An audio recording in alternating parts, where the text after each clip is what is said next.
السلام علیکم پیارے طلباء و طالبات۔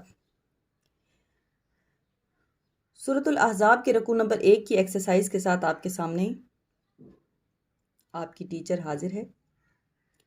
جی، سورۃ الاحزاب رکوع نمبر 1 آیت نمبر 1 تا 8۔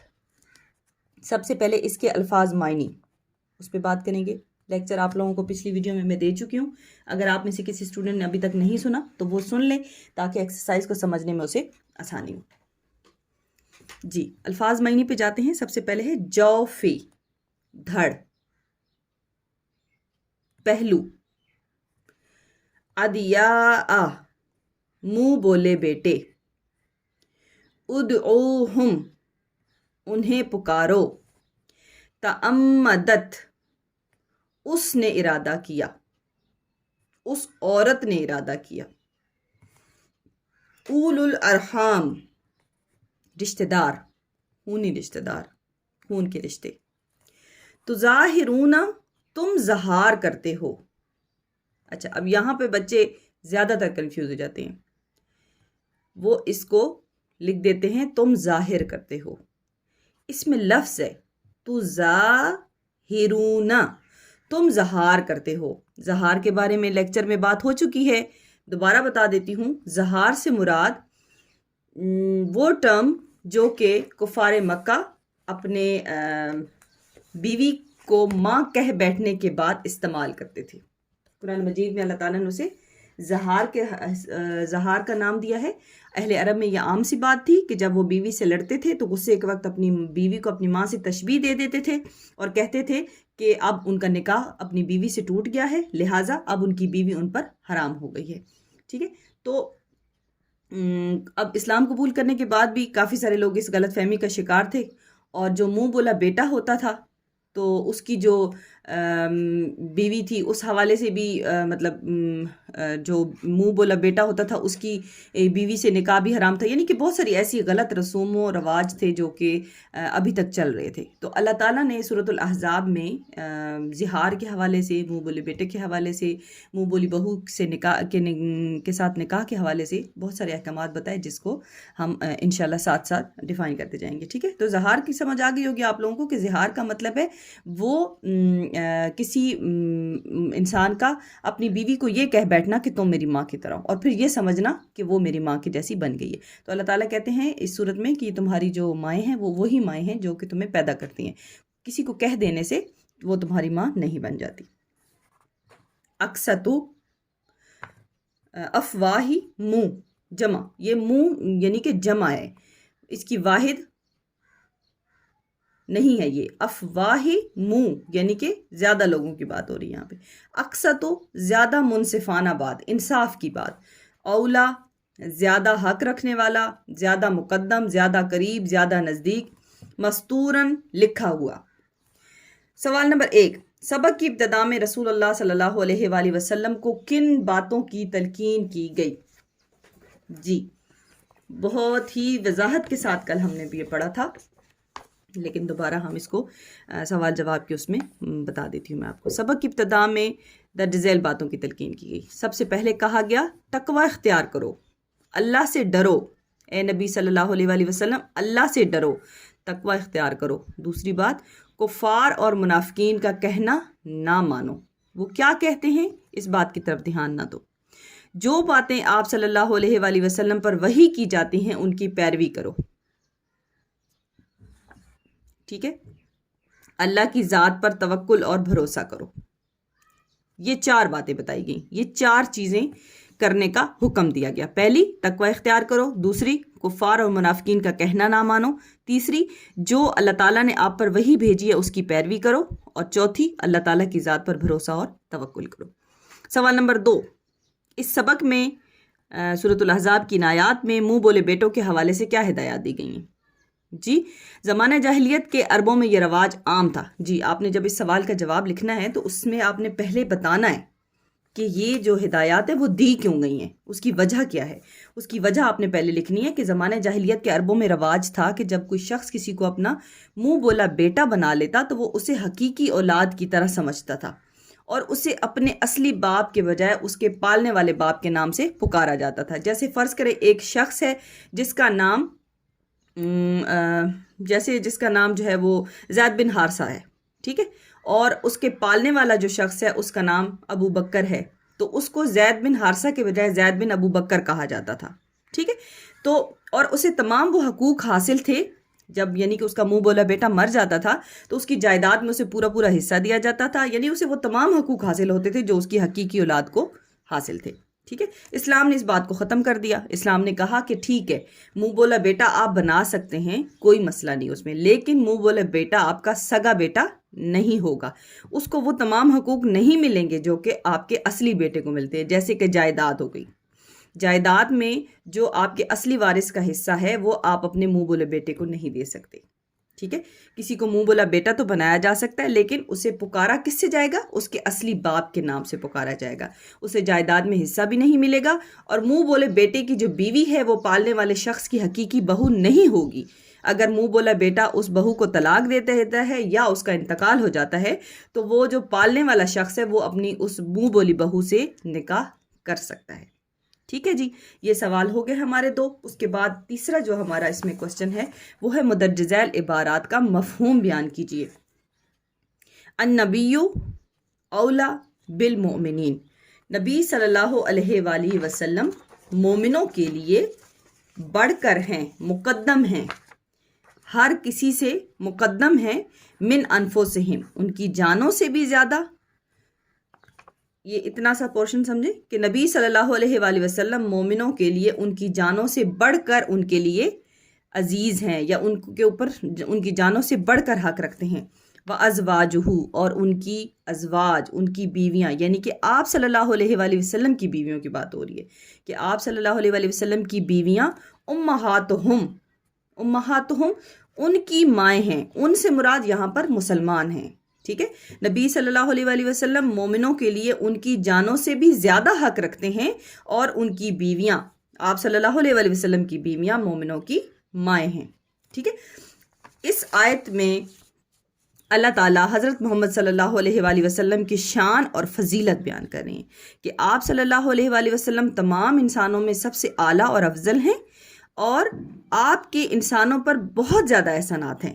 آپ نے اپنی تکلیف اور پریشانی کو ہمیشہ پیچھے رکھا، اور امت کی جو بھلائی تھی اس کو آگے رکھا۔ اس لیے ہر انسان کو، امت مسلمہ کے ہر شخص کا یہ فرض ہے کہ وہ اپنی جان سے بڑھ کر آپ صلی اللہ علیہ وسلم کو عزیز رکھے۔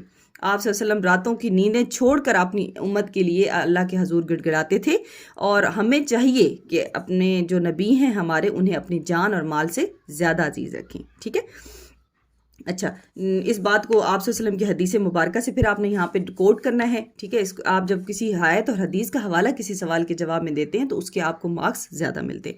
پھر جب آپ اسے لکھیں گے تو اسے آپ نے پرومنٹ کرنا ہے، انورٹڈ کاماز میں لکھنا ہے۔ اس کو آپ جو ہے وہ بلیک مارکر سے لکھیں گے، اور اس کو بلو مارکر سے انڈر لائن کر دیں گے، یا بلیک مارکر سے لکھ کے بلو سے لکھ کے بلیک سے انڈر لائن کر دیں گے، یعنی کہ اس کو آپ نے پرومنٹ کرنا ہے تاکہ آپ کا جو ایگزامینر ہے وہ آپ کا سوال پڑھتے ہوئے دیکھے کہ آپ نے اس میں یہ جو الگ سے ہائی لائٹ کر کے یہ چیز لکھی ہے تو یہ کچھ الگ سی چیز ہے، پھر وہ اسے پڑھے گا، وہ اس کو سمجھے گا، اور پھر آپ کو اس کے اچھے مارکس دے گا، ٹھیک ہے۔ آپ اس طرح لکھتے لکھتے اس کے بیچ میں لکھ دیں گے، انورٹڈ کاماز نہیں لگائیں گے تو پتہ نہیں لگے گا کہ یہ آپ نے حدیث لکھی ہے یا کوئی خاص بات آپ نے کوٹ کی ہے۔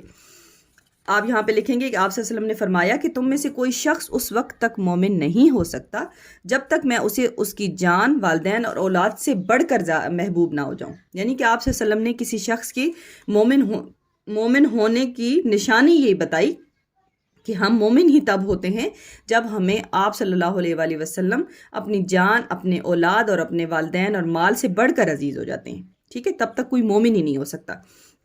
اچھا، اب آپ صلی اللہ علیہ وسلم کا مقام تو بہت اونچا ہے، تو ظاہر ہے آپ کی جو بیویاں وہ بھی عام عورتیں تو نہیں ہوں گی، وہ بھی خاص ہیں، امت کی مائیں ہیں، لہٰذا نبی صلی اللہ علیہ وآلہ وسلم کی جو بیویاں ہیں وہ مومنوں پر آپ صلی اللہ علیہ وسلم کے بعد سب سے زیادہ حق رکھتی ہیں، ٹھیک ہے۔ اچھا، اگلا جو ہماری آیت ہے وہ ہے ما جعل اللہ، ما نہیں، جعل بنایا، اللہ اللہ نے، لِرَجُلٍ کسی آدمی کے، من قلبین دو دل، فی جوفہ اس کے دھڑ میں، اس کے پہلو میں، اس کے سینے میں۔ نہیں بنایا اللہ نے کسی بھی آدمی کے سینے میں دو دل، نہیں بنائے اللہ نے کسی بھی آدمی کے پہلو میں یا کسی بھی آدمی کے دھڑ میں دو دل. جوف ہی یہاں پہ ہم پڑھ رہے ہیں، یہ اوپر آپ نے مطلب اس کا جو میننگ تھا وہ بھی پڑھا آپ نے، ٹھیک ہے. جوفی دھڑ پہلو. اچھا، اس حصے میں 1400 سال پہلے کی ایک اہم سائنسی بات بتائی گئی ہے کہ انسان کے سینے میں دو دل نہیں ہو سکتے. ٹھیک ہے، ایک اہم بات بتا دی نا حضور صلی اللہ علیہ وسلم نے، ایک اہم بات بتا دی. سائنس تو بہت بعد میں ترقی کرتی گئی اور سائنس میں تو بہت ساری چیزیں بعد میں سامنے آئی، لیکن آپ صلی اللہ علیہ وسلم نے، اللہ تعالیٰ نے 1400 سال پہلے یہ بات بتا دی کہ جس طرح سے اللہ تعالیٰ نے مثال دی نا، مثال کے ذریعے سمجھایا کہ جس طرح سے کسی انسان کے سینے میں دو دل نہیں ہو سکتے، اسی طرح سے ایک انسان ایک وقت میں دو مختلف باتوں پر ایمان نہیں لا سکتا، یعنی کہ یا تو وہ مسلمان ہوگا یا کافر ہوگا. اچھا، اب زمانہ جاہلیت میں کیا کرتے تھے وہ جو مطلب جو اہل عرب تھے نا، وہ اس بات پر یقین رکھتے تھے کہ جو لوگ بہت زیادہ ذہین اور عقل مند ہوتے ہیں ان کے سینے میں دو دل ہوتے ہیں. تو اللہ تعالیٰ نے ان کی یہ بات جو ہے وہ غلط قرار دی تھی. اس کو ایک دوسرے طریقے سے بھی سمجھے کہ منافقین کہا کرتے تھے کہ ہم تو مسلمانوں کے ساتھی ہیں، ٹھیک ہے، پھر جب کافروں میں جاتے تھے تو کہتے تھے ہم تو تمہارے ساتھی ہیں.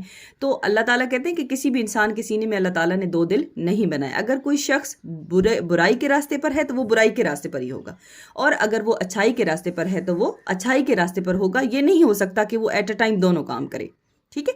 اچھا، اگلی آیت ہے وما جعل، اور نہیں بنایا ازواجکم تمہاری بیویوں کو، ملی تظاہرون جنہیں تم ظہار کر بیٹھتے ہو، منہن امہاتکم تمہاری مائیں. وہ اور مطلب اس تم نہیں بنایا اللہ تعالیٰ نے تمہاری بیویوں کو جن کو تم ماں کہہ بیٹھتے ہو. تو ظاہرون کو یہاں پہ ظہار سے یعنی کہ ظہار کی میننگز کے ساتھ ہم پڑھیں گے کہ جنہیں تم ماں کہہ بیٹھتے ہو اللہ نے انہیں تمہاری مائیں نہیں بنا دیا. ٹھیک ہے جی.